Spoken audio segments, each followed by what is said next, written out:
समान कार्य के लिए समान वेतन। माननीय न्यायालय ने भी कहा है मजदूर की श्रेणी में भी रखने की आवश्यकता नहीं समझी। एडेड जूनियर हाई स्कूल में तैनात 13,380 शिक्षकों, वित्त विहीन मान्यता प्राप्त विद्यालयों में तैनात शिक्षकों और 1,42,000 शिक्षा मित्रों और 24,000 से अधिक अनुदेशकों और कस्तूरबा गांधी विद्यालयों में तैनात शिक्षकों अर्थात कुल 10,92,859 शिक्षकों को कैशलेस चिकित्सा सुविधा दिए जाने का निर्णय लिया गया है। यह पेट भरने के लिए नहीं है, कोई उसमें ऐसी कोई दवा नहीं है कि वो दवा खा करके पेट भरा जा सकता है। नमस्कार, NS नाउ में आपका स्वागत है और मैं हूं आपके साथ निखिल श्रीवास्तव। उत्तर प्रदेश का विधानसभा सत्र शुरू हो चुका है और पहले ही दिन समान कार्य समान वेतन की जब बात उठी तो स्वतंत्र देव सिंह जो जल शक्ति मंत्री हैं उन्होंने बता दिया कि योगी सरकार ने शिक्षकों, शिक्षा मित्रों और देशों के लिए क्या कुछ किया है। लेकिन फिर ध्रुव कुमार त्रिपाठी ने जो जवाब दिया वो भी आपको जरूर सुनना चाहिए। तो सबसे पहले हम आपको बता दें कि विधान परिषद में चर्चा के दौरान MLC ध्रुव कुमार त्रिपाठी ने मुद्दा उठाया कि जो वित्त विहीन शिक्षक हैं, जो अंशकालिक शिक्षक हैं, उनको समान कार्य के लिए समान वेतन मिलना चाहिए। काफ़ी लंबे समय से वे संघर्ष कर रहे हैं, सरकार भी कई बार वादा कर चुकी है, लेकिन उसके बावजूद भी जो शिक्षक हैं उन्हें इतना मानदेय नहीं मिलता है कि वो उससे अपना जीवन निर्वाहन कर पाएँ। इसके जवाब में जल शक्ति मंत्री और विधान परिषद में सरकार को रिप्रेजेंट कर रहे स्वतंत्र देव सिंह उन्होंने कहा कि योगी सरकार ने 5 सितंबर 2025 को शिक्षा मित्रों, अनुदेशकों और वित्त विहीन शिक्षकों और तमाम जो सारे शिक्षक हैं, कस्तूरबा गांधी के शिक्षक, उन सभी के लिए स्वास्थ्य बीमा की घोषणा की है। लेकिन उसके बाद ध्रुव कुमार त्रिपाठी ने जो जवाब दिया वो आपको जरूर सुनना चाहिए। सबसे पहले आपको दिखाते हैं ध्रुव कुमार त्रिपाठी ने क्या सवाल किया। माननीय सभापति जी, यह जब सदन चलते हैं, आहूत किए जाते हैं, तो यह प्रकरण जरूर नियम के अंतर्गत जरूर आता है, क्योंकि यह एक बहुत बड़ा संवेदनशील प्रकरण है और इस प्रदेश की आबादी जो भी है, कोई 22 करोड़ कहता है, कोई 25 करोड़ कहता है, जो भी हो, एक और एक तो नहीं मालूम है। लेकिन इस बड़े प्रदेश में जहां पूरी माध्यमिक शिक्षा व्यवस्था इन वित्त विहीन विद्यालयों के शिक्षकों में कहा जाए कि 80%, 75% शिक्षा व्यवस्था इन्हीं के हाथ में है, तो वह निश्चित है, सत्य है। लेकिन आज हम कहां जा रहे हैं?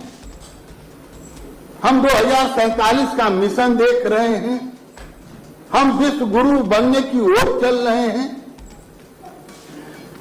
संविधान में वर्णित मौलिक अधिकार में एक अधिकार यह भी है कि समानता का अधिकार, समान कार्य के लिए समान वेतन।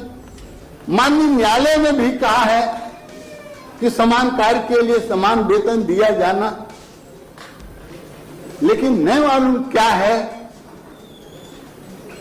सरकार, इनकी संख्या 3 लाख से अधिक भी नहीं है मानवत,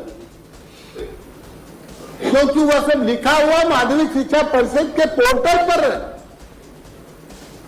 कोई अधिकारी यह नहीं कह सकता, कोई सरकार यह नहीं कह सकती कि हमको जानकारी नहीं है, सब लिखा है। वो सारे काम करते हैं,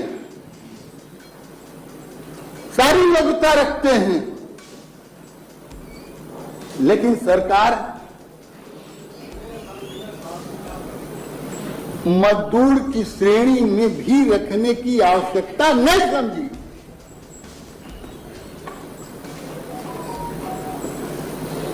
वह यदि उनको श्रमिक भी श्रेणी में, तो उनको अति कुशल श्रमिक भी माना जाना चाहिए।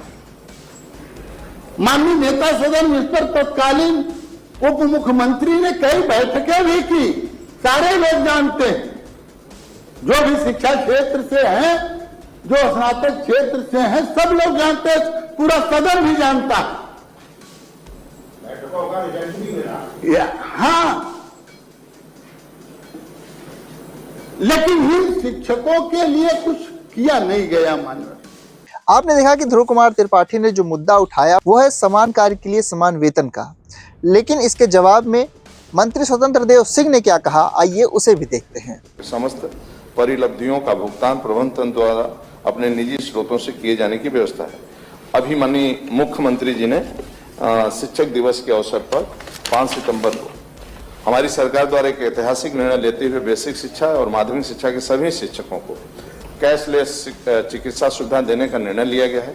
बेसिक शिक्षा परिषद के अंतर्गत कार्यरत 4,34,000 शिक्षकों, एडेड जूनियर हाई स्कूल में तैनात 13,380 शिक्षकों, वित्त विहीन मान्यता प्राप्त विद्यालयों में तैनात 4,72,000 शिक्षकों और 1,42,000 शिक्षा मित्रों और 24,000 से अधिक अनुदेशकों और कस्तूरबा गांधी विद्यालयों में तैनात 7,479 शिक्षकों अर्थात कुल 10,92,859 शिक्षकों को कैशलेस चिकित्सा सुविधा दिए जाने का निर्णय लिया गया है, जिसमें लगभग 350 करोड़ रुपया का व्यय होगा।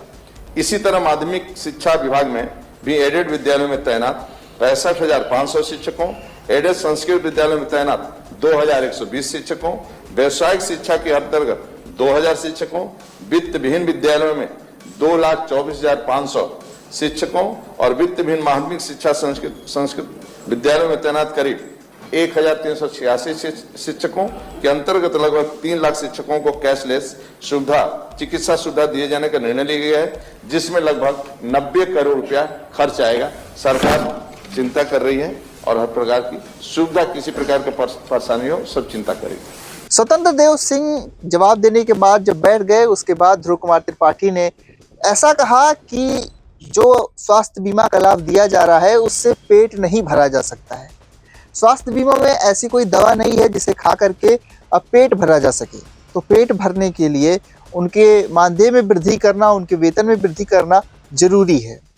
मैं नेता सदन को और जब 5 सितंबर को घोषणा हुआ था माननीय मुख्यमंत्री जी को, तो बधाई दिया गया था और इसकी प्रशंसा हर जगह हो रही, लेकिन यह दवा के लिए है माननीय, यह पेट भरने के लिए नहीं है। कोई उसमें ऐसी कोई दवा नहीं है कि वो दवा खा करके पेट भरा जा सकता है, किसी बच्चे को पढ़ाया जा सकता है।